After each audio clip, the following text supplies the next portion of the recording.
Good morning and welcome to the worship service of the Unitarian Universalist Congregation of Lakeland.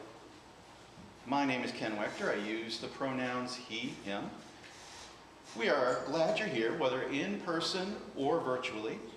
UUCL is an affirming community, and whatever your gender identity, sexual orientation, race, ethnicity, abilities, or theological beliefs, you are welcome here. We would love to get to know you better. So please join us after the service on the patio, or if on Zoom, please say hello through the chat feature. Our newsletter is published every Wednesday, and it is the main source of information for what goes on around here, so be sure to sign up. If you already receive it, be sure to read it to find out about all the great things happening around here. Thank you, Ken. Good morning. I am Heather Norby. I'm the Spiritual Life Director for this awesome congregation. So I'm also a seminarian. I have a few more years to go. And then I might be Reverend Heather. We'll look forward to that day. Just keep cheering me on, y'all, because it's a journey. So what is important and that I would like for you to know, if you haven't read the newsletter, but I know you have, right? We have a booth on the first Friday of every month at the Downtown Lakeland event, and we always need people to sign up and help us out with that event. So please be sure to let Basil know if you can help out. And it's lots of fun too. We began a Pathways to Community class this morning for our new folks. And I would just like to extend that invitation to anybody else who is new and would like to join us. It's a good way to get to know Unitarian Universalism and each other. And that is going to be for the next 5 weeks at 9:45 a.m. we meet over in our Religious Exploration building. Well, we have some big meetings coming up, so I want to make sure that you are all aware that we're having them and that you can pencil them into your day planner or put them in your iPhone. I still use an old-fashioned paper planner, so that's why I say pencil it in. We have a town hall on May 15th, at which we're going to discuss bylaw changes and the annual meeting agenda. So that's the time to come and bring your questions about what it is we're voting on. That's May 15th after the worship service. Then, our annual meeting of the congregation is May 22nd. And of course, we need as many people there as possible to vote and so that we can make the changes and move into the future. If you have questions, please ask Ken, our board chair, and he will be able to help you, or Helen Dingus, who is our office administrator, is also very knowledgeable. She is back there. And on the last Saturday of the month, we will have a celebration of life for Porsha Westerfield Crowell, who was a longtime member of this congregation and passed away last month. So Jim and Dorothy and I and some others have been planning a celebration of life service for that day. So please watch the newsletter for details about that. And I'd like to give a great big thank you to Gal Rushford, who, she looks at me with surprise, who has put together this page, this website for us on bookshop.org, where you can go and you can find interesting books to read, and if you purchase them, it helps to raise money for the congregation. And I noticed that on that bookshop.org website, she created a list called Quoted by Heather, which is a whole bunch of books that I've quoted from, or authors that I've quoted from, that she actually went back into the worship services and found all of these resources, which I think is fantastic. So if, I'm saying interesting things up here and you'd like to know more, then feel free to go to bookshop.org and find that list. So, awesome, Gal. Thank you so much. Well, this month of May, this is the first day of May, and for the rest of this month, our worship and programming theme is Nurturing Beauty. Sounds lovely, doesn't it? So let us begin our journey by centering ourselves. Taking a deep breath in, entering the sacred space where we celebrate our connected and our beautiful circle of life. Breathe in, feeling the spirit of love in the center of your soul. And breathe out that love towards all of your relations. Connected, we are whole. Thank you. Good morning. I'm Adam Hargrove, musical director for this church, and we got a new anchor song I want to teach you. It's real easy. Don't need your book. The words are, morning has come. Night is away. Rise with the sun and welcome the day. Lyrics one more time. Morning has come. Night is away. Rise with the sun and welcome the day. And it goes something like this. Morning has come, night is away. Rise with the sun and welcome the day. Morning has come, night is away. Rise with the sun and welcome the day.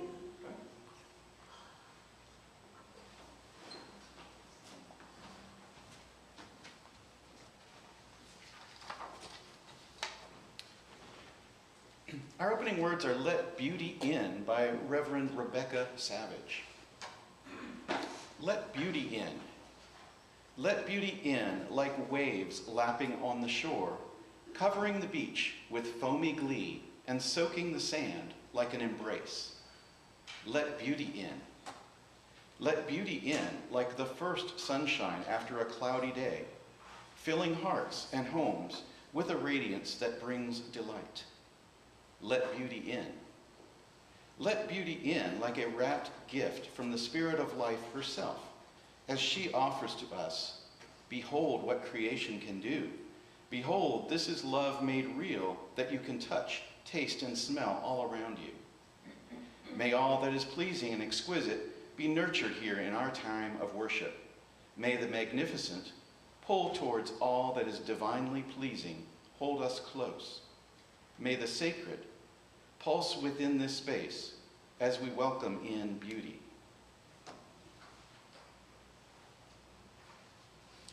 Let us signify the creation of this sacred space where we join together to nurture beauty. Let us light our chalice, the symbol of our faith.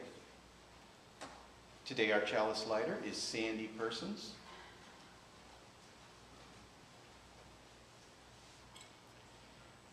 Nurturing Beauty by Reverend Suzelle Lynch.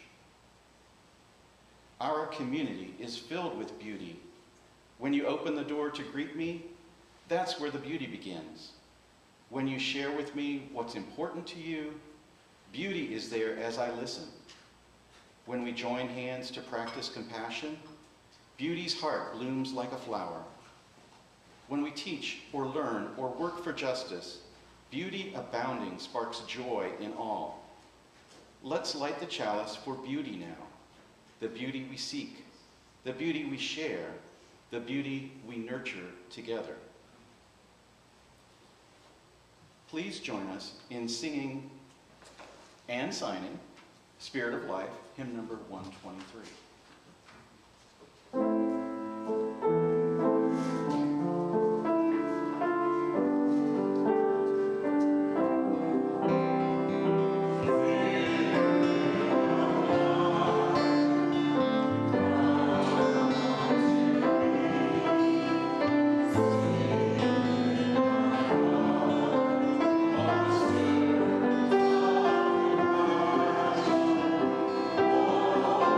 Will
this ritual every week as a way to nurture and as a way to heal, knowing that we are all in this together. I would like to ask you to please keep Marilyn and Jesse Crossan in your thoughts as they are both struggling with health issues and haven't been able to make it to church. They miss us very much and are looking forward to feeling better so that they can come back. You will also notice that I placed an orange over by the green stones of joy.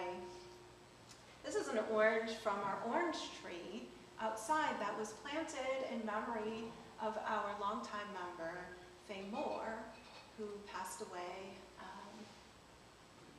before the pandemic started. And so we now have this thing of beauty, this first orange that has appeared on the tree in her memory. And so I wanted to put that on our table as an offering of joy to all of you, so we may remember Faye. Even if we didn't know her, we know that her spirit lives on here in this place, and especially in our garden. Thank you. So we will invite you up to the chalice table to place stones in the water for the joys and sorrows you carry with you today. The green stones are for joy, the white are for concern, and the blue are for sorrow. If you are on Zoom, we will say your name and put a stone in for you so that we all know that we are together and connected, striving towards wholeness. If you're on Zoom and you want a specific color put in for you, please say so in the chat. Otherwise, we will put a green stone in for you because it's a joy to have you here with us virtually. And as the musicians play, I invite you up to our table.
for Jane Eskenazi, for Jeanette Manning, and for Maggie.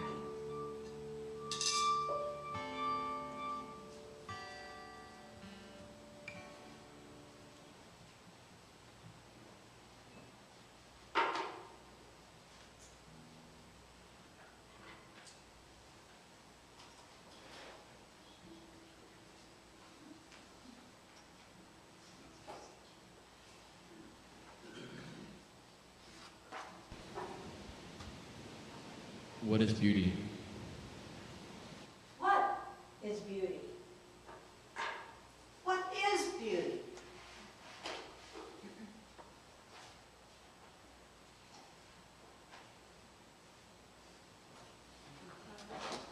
What is beauty? What is beauty? What if beauty is, as Aristotle thought, something that could be measured?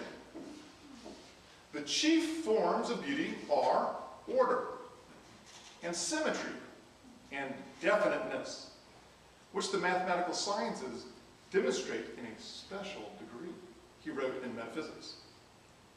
There is a formula for beauty, the golden ratio, a set of proportions found in nature and applied by man in all manner of visual culture.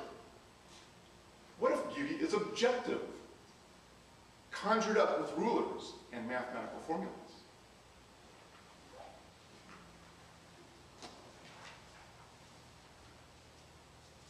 What if beauty is, as the Romantic poet John Keats proclaimed, truth? Beauty is truth, truth beauty. That is all, he concludes in his 1819 work, Ode on a Grecian Urn. And furthermore, Keats said, a thing of beauty is a joy forever. Beauty is not the plaything of the cultural or historical moment, dependent on the eye of the beholder. Beauty survives. Beauty is immortality. While man will perish and his cares fade and be forgotten, art will have the upper hand over nature. What if beauty is a never-ending truth? What if beauty is strange? As David Bowie sang in Changes, turn and face the strange.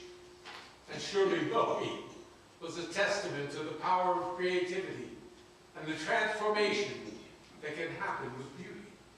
Edgar Allan Poe wrote, there is no exquisite beauty without some strangeness in the proportion. Fashion designer Karl Lagerfeld said, I don't like standard beauty. There is no beauty without strangeness. What if beauty is strange and out of the ordinary? What if beauty is none of these? As Pablo Picasso pondered, beauty, to me, is a word without sense because I do not know where its meaning comes from, nor where it leads to.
no purpose to the conversation. Maybe that's why John put a question mark at the end of that phrase in his poem. Maybe, but I haven't asked him yet. Because it is true. It is true. Beauty is in the eye of the beholder, but it does sort of render beauty meaningless in that sense, as if we should just say, oh, okay, and move on. And we might repeat Picasso's despair, to me it is a word without sense because I do not know where its meaning comes from, nor where it leads to. But of course we are not here to despair. There is enough of that in this world. And it is our mission here to transform that which does not sustain love and life. So let us give beauty some depth, some meaning, and dip our toes into it. Let us place beauty in this theological context of salvation and examine it from there. Here in a Unitarian Universalist church, we have many different views of beauty, just as we do God. We do not all believe the same thing. Likewise, we are not all saved by the same kind of beauty. One of the basic tenets of universalism is that we are all worthy of salvation no matter who we are or what we believe. We are not born as sinners needing redemption. Rather, we are all born with goodness. The early Christian Universalists believed in universal salvation. That was the good news they had to offer the world. A welcoming message indeed. And so here we sit with a multitude of different beliefs on God and on beauty. The beauty of life reaches out to us in a myriad of ways, saving us, sustaining us, so that we may be together in our diversity. And isn't that diversity a beautiful thing in and of itself? And isn't that the kind of beauty we say we are nurturing here? It certainly is what we strive for, but as we experience, it isn't always easy. Diversity means bumping up against things we don't like, we don't agree with, or we don't understand. Diversity doesn't just mean harmony, it can also mean dissonance. But let us go back to this idea that beauty isn't what is, it is what it does. Diversity is beautiful, but what does it do? If we close our eyes and open our hearts and return to the idea that beauty is salvific, we can arrive at a deeper meaning of beauty. Diversity is beautiful. Diversity creates more beauty, and that can save us. Alfred North Whitehead, mathematician and father of process theology, stated that the teleology of the universe is directed to the production of beauty. Say that again. The teleology of the universe is directed to the production of beauty. In other words, the purpose of the universe, of life, is the creation of beauty. Beauty is the point. This process of creating beauty is the process of life of which we are a part. For Whitehead and his process theology, God is beauty and beauty is God. It is the ultimate thing. As life unfolds, it becomes increasingly intense, bringing together its great diversity in both dissonant and harmonious ways, thus creating novelty, creating beauty, creating God, or if you prefer, creating ultimacy. The future is yet to be determined, but it is surely an intense harmony composed of the stormy, the sublime, the melancholy, even the tragic, but integrated with freshness, zest, gentleness, and love. out of all that exists, we can produce more beauty. Process theologian J. McDaniel explains it like this. Beauty is not always prettiness. It is intensity and harmony combined in some variation that shakes and shocks our imaginations so that we are then capable of receiving novelty in our lives. Process theologian Patricia Adams Farmer teaches that beauty tells us that the friction inherent in dissonance creates enriching possibilities for the larger good in beauty's wide and transforming embrace. In beauty's wide and transforming embrace. That brings us back to the diversity of the ways in which we are each saved, uplifted, and sustained by beauty as only we can encounter it. When we each enter this sacred space together, we come with our own ideas of God and beauty, beauty and God, and we try to harmonize. Sometimes we produce dissonance. But through improvisation, much like in jazz music, we open up to new sounds, new ways, new sorts of beauty that can touch our hearts and souls and save us. You see, without discord, we are destined towards a shallow and safe harmony, a sameness that is in no way redeeming. And so the beauty that we are to nurture here is the beauty of diversity and dissonance that produces love, the ultimate expression of beauty. So you come as you are, you have come with your different perspectives, and together we create a way forward. That's what I think of when I think of what does it mean to be a Unitarian Universalist? It's not just about following my own spiritual path. It's about bringing it together with all of you and moving forward. So I offer you this reading by the late Union minister and public theologian Forrest Church. He offers a metaphor of a cathedral with many windows, but one light, to help us understand this strange and diverse beauty that we find in a Unitarian Universalist church. Cathedral of the world. He writes, imagine awaking one morning from a deep and dreamless sleep to find yourself in the nave of a vast cathedral, like a child newborn, untutored save to moisture, nurture, rhythm, and the profound comforts at the heart of darkness. You open your eyes upon a world unseen, indeed unimaginable before. It is a world of light and dancing shadow, stone and glass, life and death. This second birth, at once miraculous and natural, is in some ways not unlike the first.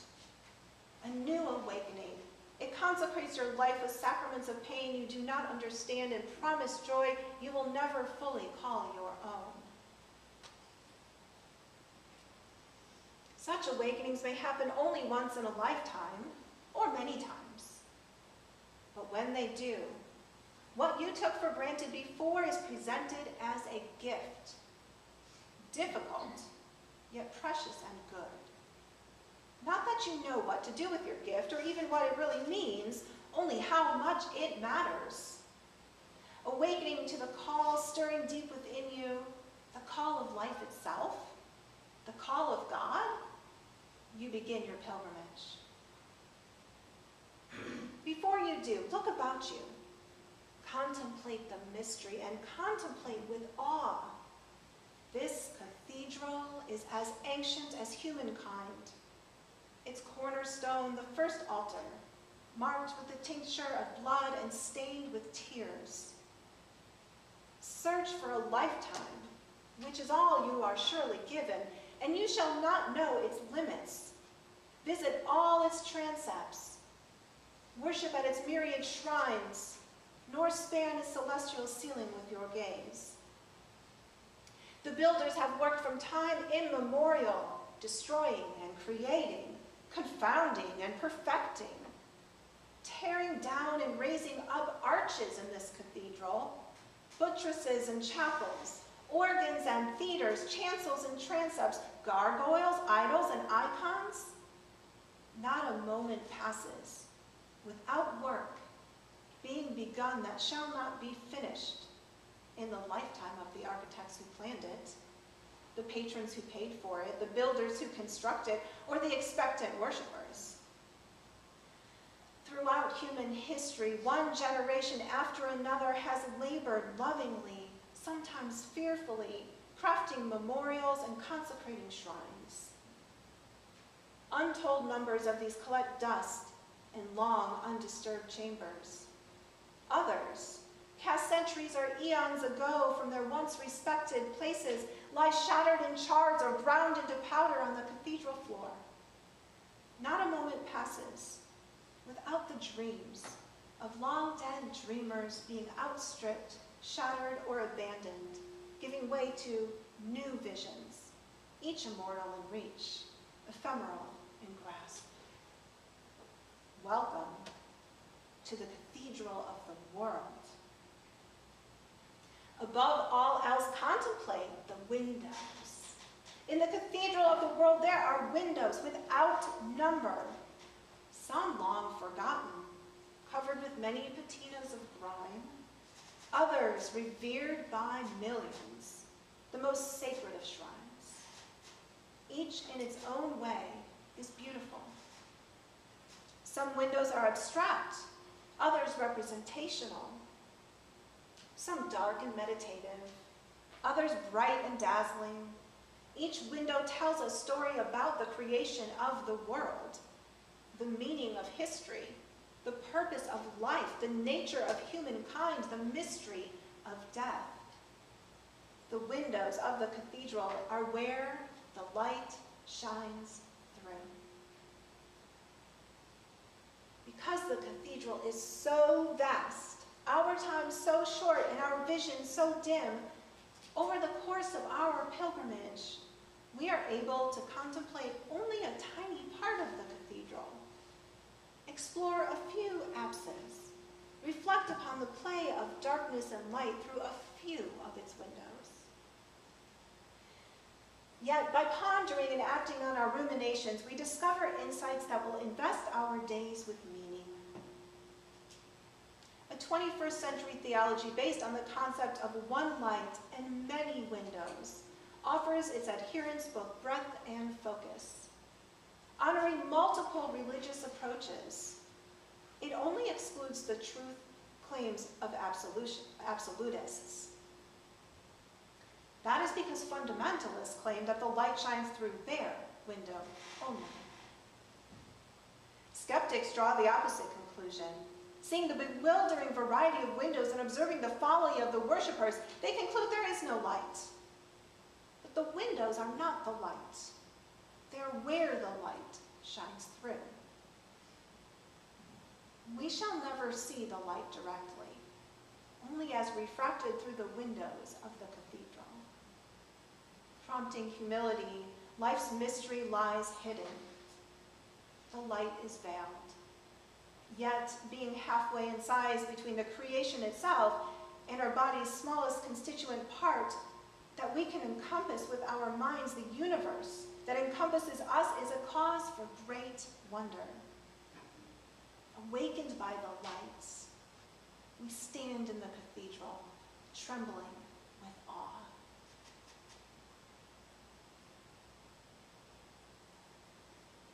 And so it is that we have our own cathedral here, each one of you a window through which divine beauty shines.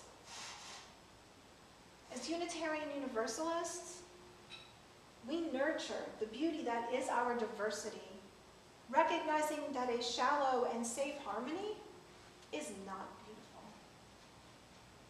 In the name of love, we covenant with one another so that our dissonance becomes creative and introduces new ways of being together, ways of beauty that can save the world. As John urges us in his poem, close your eyes, open your heart, absorb beauty.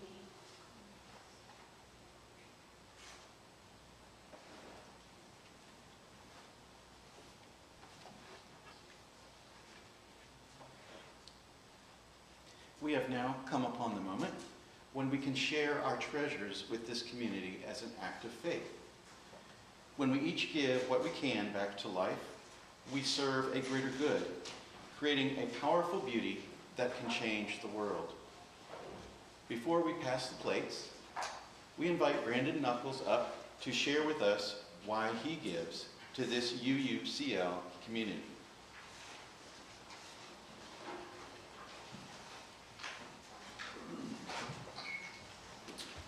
Good morning, I'm Brandon Knuckles. I'm the Social Justice Chair here at this congregation.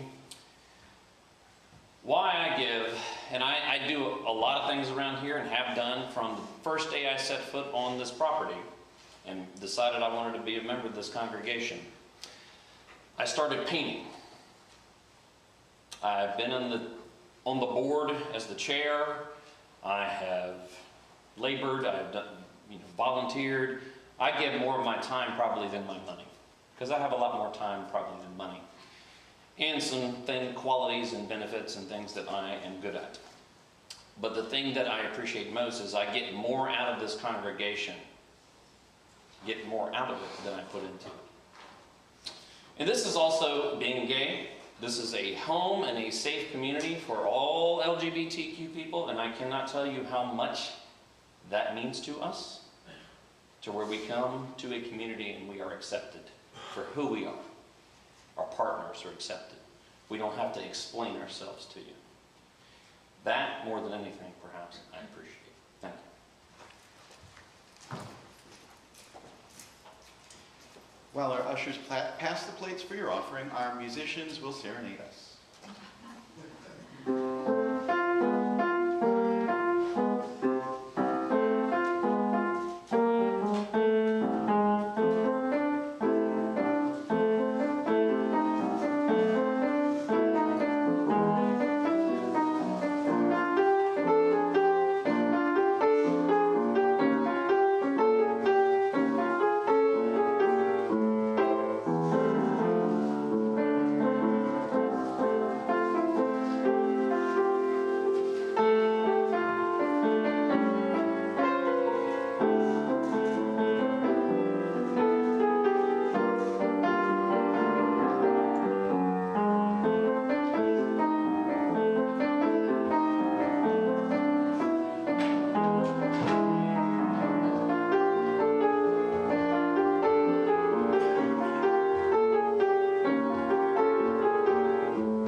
Process theology, God is not some omnipotent brute power on high commanding us to live and worship in a particular singular way. Alfred North Whitehead calls God a poet, luring us, inviting us, and persuading us through imagination. He says that God, which remember he also equates with beauty, dwells in the tender moments of the world which operate in love. If we close our eyes and open our hearts, we can find that beauty, feel that beauty, that truth and that goodness. I always like to put into practice that which we are trying to absorb here, that beauty. So I thought about several years ago when I was the director of religious exploration for this congregation, and Keno Hicks took us, that's me and Melissa Marshall, who's the current DRE, and our kids to the Hindu temple out on Highway 92 to experience a different kind of religious community. At first, it was hard to grasp what was going on because there were indeed many different things going on. There was a diversity of worshiping happening all in the same place at the same time.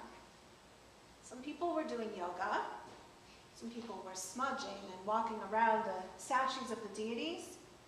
Some people were praying to their personal deities. And so we watched and observed, and it started to make some sense. Everybody is here in their own way. Seeing the divine, feeling beauty in the way that they feel it. But then they came together and they chanted together, and then they listened to their priest together, and then they went to the fellowship hall and they ate together. We ate too, it was real good. So I just want to take a moment here in our own cathedral where I know that you all look through different windows and you find beauty in different ways. I want to nurture the different ways in which you find this beauty. Maybe you call this light God, maybe beauty, maybe ultimacy, but whatever it is to you, we will take some time to reflect on it and perhaps create this intense and salvific harmony that Whitehead talks about. Process theology, much like beauty, is very deep and very wide, and I know I've only begun to dip my toes in it. It's a lot. And so to practice, I think, is a better way to get familiar with it. So we have a few things to offer you in the next, let's say, 10 minutes. We've set up foot washing stations. I know, we think about beauty and then you think my feet? Huh. Now this is an optional participation, of course. But we will invite you up if you want to find a partner to do the foot washing. It's a way to nurture the beauty in each other and to cultivate it in our relationships, honoring our diversity. We also have some paper, some different colored paper and some pencils and markers on which you can write or draw what beauty is to you. And then I ask that you give them to me or to Peter and Glenda, and we're going to put them all together and create our own cathedral. If you don't want to do either one of those, well, we're going to offer you some jazz music so you can just listen and contemplate the way the dissonance and the harmony in the music come together to then create novelty, meaning new ways of being together. Or you can just sit and meditate. You can even make tea if you want. So we'll take about, let's say about 10 minutes before we come back together and do our closing rituals to do the foot washing and the drawing, and Petra and Glenda will help with this. I think they're getting the paper. Otherwise, you're welcome to get a partner and to come up. There's water, and so you put a clean washcloth in the water. Wash your partner's feet, although you might want to turn to the side because there's a camera right there. Face it with your side, not your behind.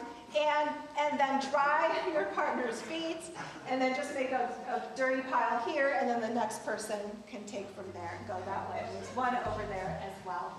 And Justin will put on some music, and we'll take a little bit to nurture beauty, see what we can create.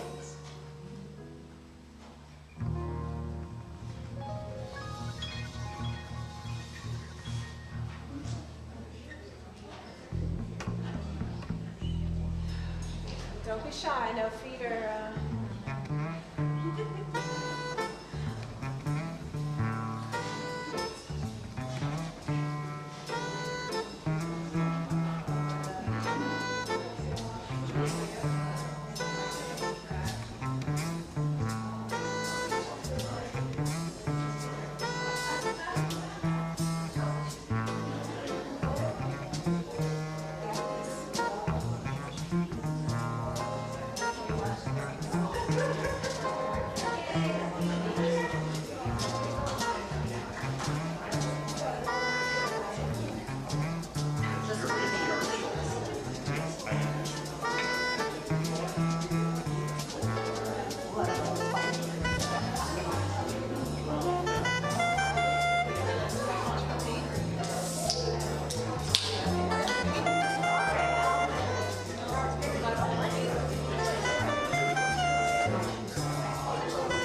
job you did nurturing one another, the foot washing stations. And I can't wait to see what you have on your windows when I put them all together. Well, let's let the choir sing. As we- That's their cue.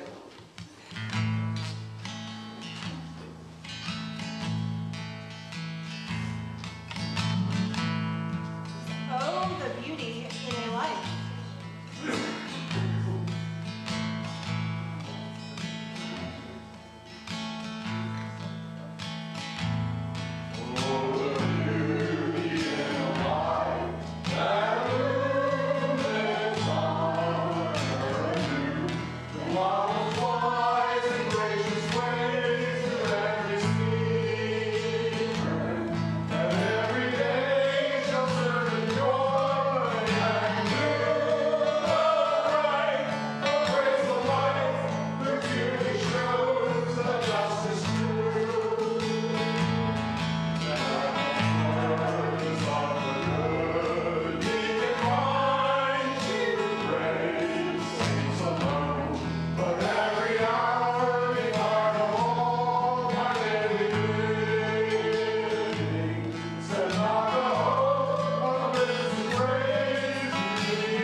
For our closing words, I have another haiku on beauty by Karen Dotry. I sit in the sun, light dances through the oak trees. My thoughts are peaceful. Please join me as we extinguish the chalice.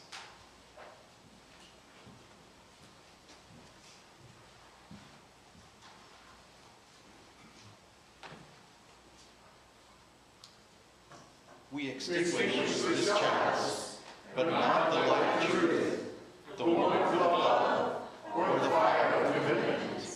These we carry in our